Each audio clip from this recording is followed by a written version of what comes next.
हमारे साथ श्री रघुनाथ तो किस बात की चिंता, हमारे साथ श्री रघुनाथ तो किस बात की चिंता। शरण में रख दिया जब माथ तो किस बात की चिंता। हरे कृष्णा। सभी को सादर प्रणाम। ओम अज्ञानातिमिरन्धस्य ज्ञानाञ्जनशलाकया चक्षुरुन्मीलितं तस्मै श्री गुरुवे नमः।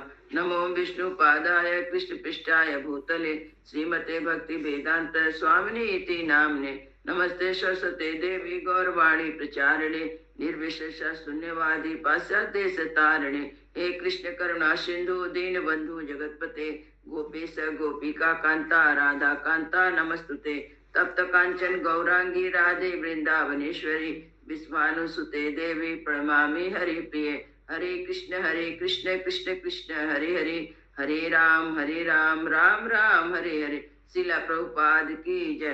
रामम लक्ष्मण पूर्वजम रघुवरम सीतापति सुंदरम काकुस्तम करुणामयम गुणनिधिं विप्रप्रियं धार्मिकं राजेन्द्रं सत्यसंधं दशरथतनयं श्यामलं शान्तमूर्ति वन्दे लोकाभिरामं रघुकुलतिलकं राघवं रावणारिं। दक्षिणे लक्ष्मणो धन्वी वामतो जानकी शुभा पुरतो मारुति यस्यातं नमामि रघुत्तमं। रामाय रामचंद्राय रामभद्राय वेदसे रघुनाथाय नाथाय सीताय पतये नमः। सियावर रामचंद्र की जय, पवन सुत हनुमान की जय, वाल्मीकि रामायण की जय, वाल्मीकि मुनि की जय। आज 67वां अध्याय का पाठ करेंगे। 67 पाठ का पाठ करेंगे और 66वां अध्याय में था 66 में प्रसंग था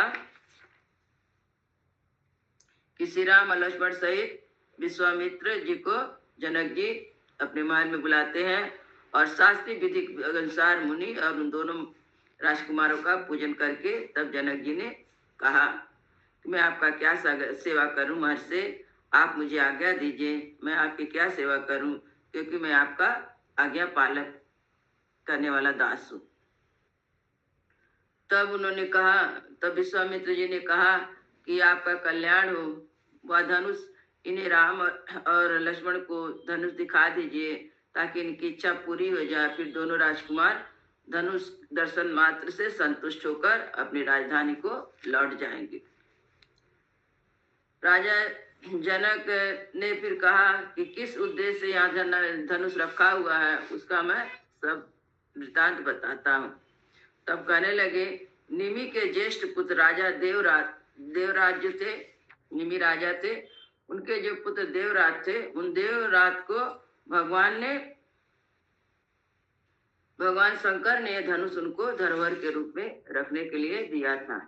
और उसी को एक दिन जब दिया था, एक दिन में जब खेत में हल चला रहा था तो उस हल के नोक से जो भूमि जुताई कर रहा था, तो हल के भाग से एक कन्या, मतलब वहां पे धरती के नीचे एक कन्या को जाके लगा जो उसमें रखी हुई थी जमीन के अंदर। तो वो एक कन्या प्रकट होती है उसमें से, हल जाके लगता है किसी चीज में, तो देखते आवाज होता है, तो सब उसको खोला जाता है, धरती को खोदा जाता है, तो उसके अंदर एक सुंदर सी कन्या धरती के अंदर एक किसी चीज में रखी हुई थी। तो उसको वहां से निकालते हैं जनक जी और उनको उसका नाम सीता रखते हैं। और इसको अपनी कन्या को रखते, ये अयोनिजा कन्या थी, ये अपने आप प्रकट हुई थी धरती से। तो इसने और कहा कि जनक ने कहा कि मैंने इस धनुष को रख दिया कि जो इस कन्या इस धनुष पे पतंजा चढ़ाएगा शंकर जी के धनुष पे, उसी के साथ मैं इसका विवाह करूंगा। इसलिए इसका ये बात सुन के दूर दूर के राजा के बेटे राजकुमार लोग आते, लेकिन कोई इसे हिला भी नहीं सका धनुष को। ऐसा करने सब राजा लोग गुस्सा हो गए और गुस्सा होने के कारण उन्होंने मिथिला नगर को घेर लिया, चारों तरफ से घेर के लड़ाई करने लगे। 1 वर्ष तक उन्होंने घेरा डाल रखा था। इसी में युद्ध हुआ और हम लोग की सारी शक्ति जो थी छीड़ होती गई, क्योंकि हम लोग अकेले थे सैनिक और बाहर से लोग एक राजा आक्रमण कर गया था, दूसरा आ जाता, इस तरह करके वो लोग हमारी शक्ति को छीड़ कर दिए फिर का देवताओं से मैंने जब प्रार्थना की और देवता जब प्रसन्न हुए तो उन्होंने वो चतुरंगी सेना जो होती है, थल सेना, जल सेना और वायु सेना और जल सेना, जो चतुरंगी चारों प्रकार की सेनाएं देवताओं ने प्रदान की। तो उस सैनिक के द्वारा सब राजा लोग को मार के भगा दिए गए।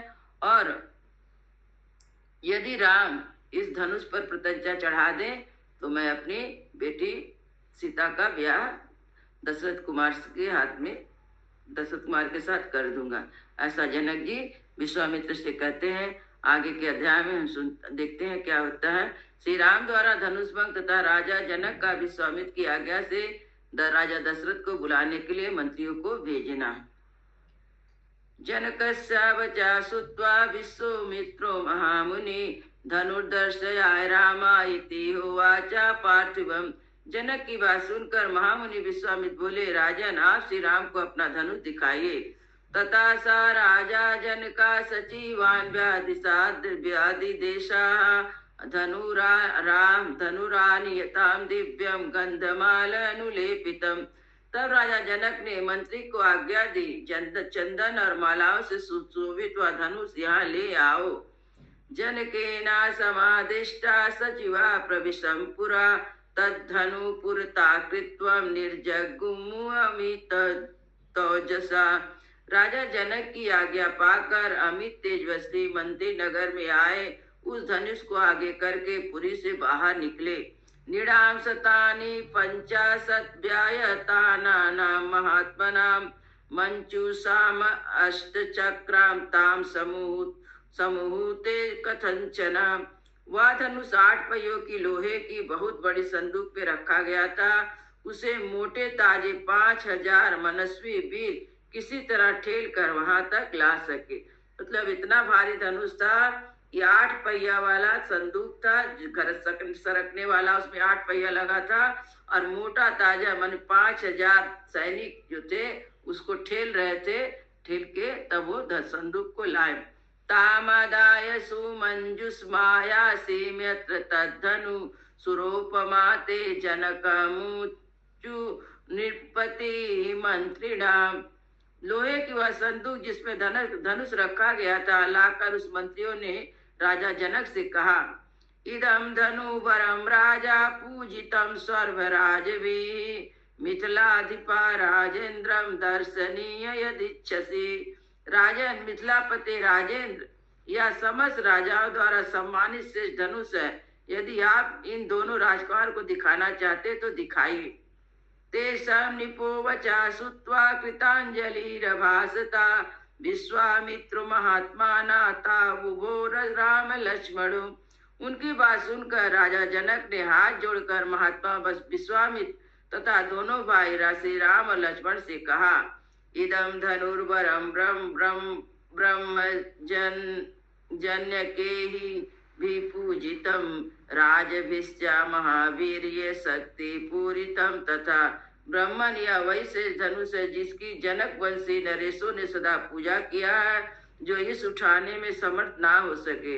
उन महाप्रकर्मी नरेशों ने इसका पूर्व काल में सम्मान किया है। नैतम सुरा गणा स्वर्वे सासुरम नाचा राजसाः गंधर्व यक्ष प्रवराश किन्नरन महोरगा। इसमें समस्त देवता असुर राक्षस गंधर्व बड़े बड़े यक्ष किन्नर महानाग भी नहीं चढ़ा सके। क्व गतिर्मानुषाणां च धनुषस्य प्रपूर्णे आरोपणे समायोगे वेपने तोलने। तथा फिर इस धनुष को खींचने चढ़ाने, इस पर बाण संधान करने, इसकी प्रत्यंचा पर टंकार देने तथा इसे उठाकर इधर उधर हिलाने मनुष्य की कहाँ शक्ति है। तदेतत् मनुष्य धनुषां श्रेष्ठमानेति मुनिपुंगवां दर्शयेतान् महाभागा आनयो राजपुत्रयो। मुनि प्रवर यह श्रेष्ठ धनुष यहाँ लाया गया है। महाभाग आप इन दोनों राजकुमारों को दिखाइए। विश्वामित्र सरामस्तु श्रुत्वा जनक भाषितं वश्य राम धनुपस्या इति राघवम अब्रवीत। श्री राम सहित विश्वामित्र ने जनक का यह कथन सुनकर रघुनंदन से कहा, वश्य राम इस धनुष को देखो।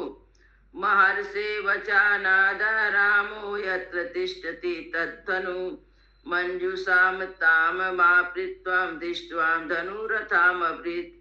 महर्षि की आज्ञा से राम ने जिसे वह धनुष था उस संदूक को खोल कर उस धनुष को देखा और कहा, इदम धनुवरम दिव्यम संस्पृशामि पाणिना यत् वांसा भविष्यामि तोलने पूरणे अपि वा। अच्छा, मैं इस दिव्य श्रेष्ठ धनुष में हाथ लगाता हूँ, मैं इसे उठाने और चढ़ाने का प्रयत्न भी करूंगा। बाढ़मित्यावृतम राजा मुनिश्च संभाषता लीलया से धनुर्मध्ये जग्राह वचनान् मुनि पश्यतां नृपसहस्राणां बहुनानां रघुनंदनम आरोपयता सा धर्मात्मा सलीलम्युतद्धनु। तब राजा और मुनि एक स्वर से कहा, हाँ ऐसा ही करो। मुनि की आज्ञा से रघुनंदन धर्मात्मा श्री राम ने उस धनुष को बीच से पकड़कर लीला पूर्वक उठा लिया और खेला करते हुए उस पर प्रचंचा चढ़ा दी। उस समय कई हजार मनुष्य की दृष्टि उन पर लगी थी। आरोपित्वा मौर्मी चा पूरयामास तदा धनु तत्प्रभंज धनु मध्ये नरश्रेष्ठो महायसा। प्रत्यंचा चढ़ाकर महायशस्वी नर से श्री राम ने ज्यों ही उस धनुष को कान तक खींचाते हुए बीच से ही टूट गया। तस्य शब्दे महानासी नासीनि निर्घात समानी स्वना भूमि कंपश्च सुमहाना पर्वत सेवद्रियता। छूटते समय उसके ब्रज के समान बड़ी भारी आवाज हुई। ऐसा जान पड़ा मानो पर्वत फट गया हो। उस समय महान भूकंप आ गया। निपेतुश्च नरा सर्वे तेन शब्देन मोहिता वर्जयित्वा मुनिवरम नासम तव च प्रागवे। मुनिवर विश्वामित्र, राजा जनक, रघुकुल भूषण दोनों भाई राम और लक्ष्मण को छोड़ शेष जितने लोग वहां खड़े थे सब धनुष टूटने से उस भयंकर शब्द से मूर्छित होकर गिर पड़े। प्रत्यावास्यस्ते जने तस्मिन् राजा विगसाधवस् वाचा प्रांजलिर्वाक्यम प्रावाक्ये मुनिपुंगवम। थोड़ी देर में जब उनको चेत हुआ तब निर्भय राजा जनक ने जो बोलने में कुशल है वाक्य मन की समझने वाले थे हाथ जोड़कर मुनिवर विश्वामित्र से कहा, भगवान दृष्ट वीरियो में रामो दशरथो आत्मजा अद्भुत अद्भुत चिंतयम चार अतर्किकमिदं मया। भगवान में दशरथ नंदन श्री राम का पराक्रम आज अपनी आंख से देख लिया। महादेव जी के धनुष को चढ़ाना अत्यंत अद्भुत अचिंत्य घटना है। जनका नाम कुले कीर्ति महारिष्यति मे सुताम सीता भर्तार मासाध्यम रामम दशरथात्मजा। जब मेरी पुत्री सीता दशरथ कुमार श्री राम को पति रूप में प्राप्त करके जनक वंश की कीर्ति का विस्तार करेगी। मम सत्या प्रतिज्ञा सा वीर शुक्लेति कौशिका सीता प्राणे ही बहुमता देया रामाय में सुता। कुशिक नंदन मैंने सीता को वीर शुक्ला प्राकर्मी शुक्ल से प्राप्त होने वाली बताकर जो प्रतिज्ञा की थी वह सत्य एवं सफल हो गई। सीता मेरे लिए प्राणों से बढ़कर मानो यह पुत्री मैं श्री राम को समर्पित करूंगा। भवते हनुमते भगवन् शीघ्रे गच्छन्तु महर्षिणा मंत्रिणा मम कौशिक भद्रं ते अयोध्या त्वरिता रथे सुता। राजाना प्रति वाक्ये आनयेतु पुरे ममां प्रधानं वीर्य शुक्लायां कथयन्तु च सर्वसा। ब्रह्मन कुशिक नंदन, आपका कल्याण हो। यदि आपकी आज्ञा हो तो मेरे मंत्री रथ पर सवार होकर बड़ी उतावली के साथ शीघ्र ही अयोध्या जाएं और विनय वचनों द्वारा महाराज दशरथ को मेरे नगर में लिवा लाएं। साथ ही यहाँ का समाचार बताकर निवेदन करें कि जिनके लिए पराक्रम की शुक्ल नियत किया गया और जनक कुमारी सीता का विवाह श्री रामचंद्र जी के साथ होने जा रहा है। मुनि गुप्तो च काकुस्तो कथायन्तो निपायवे प्रीति युक्त राजनम मानयन्तु सुशीघ्रगाः। वे लोग महाराज दशरथ से यह कह देंगे कि आपके दोनों पुत्र श्री राम और श्री लक्ष्मण विश्वामित्र के साथ सुरक्षित हो मिथिला में पहुंच गए हैं। इस प्रकार पीते हुए राजा दशरथ को ये शीघ्रगामी सचिव जल्दी यहाँ बुला लावे। कौसुकास्तु तदेता राजन चाभास्यता मंत्रिणा अयोध्यायां प्रेषयामासा धर्मात्मा कृत शासनात् कथावृत सखा कथावृत कथावृतम समाख्या तू माने तू चा निपातता। विश्वामित्र तथास्तु कहकर राजा की बात को समर्थन किया। तब सब धर्मात्मा राजा जनक ने अपनी आज्ञा का पालन करने वाले मंत्रियों को समझा बुझाकर यहाँ का ठीक ठीक समाचार महाराज दशरथ को बताने और उन्हें मिथिलापुर में ले आने के लिए भेज दिया। इतर्थे श्री रामायण वाल्मीकि आदि काव्य बालकांडे सप्तषष्टि तमा सर्गा। इस प्रकार वाल्मीकि निर्मित आर्ष रामायण काव्य के बालकांड में 66वां सर्ग पूरा हुआ। मंगले भवनय मंगले हारी द्रवौ सो दशरथ अजिर बिहारी। राम सिया राम जय जय राम। राम सिया राम जय जय राम। सियावर रामचंद्र की जय। पवन सुत हनुमान की जय। सभी भक्तन की जय। सब संतन की जय। जय जय सीताराम।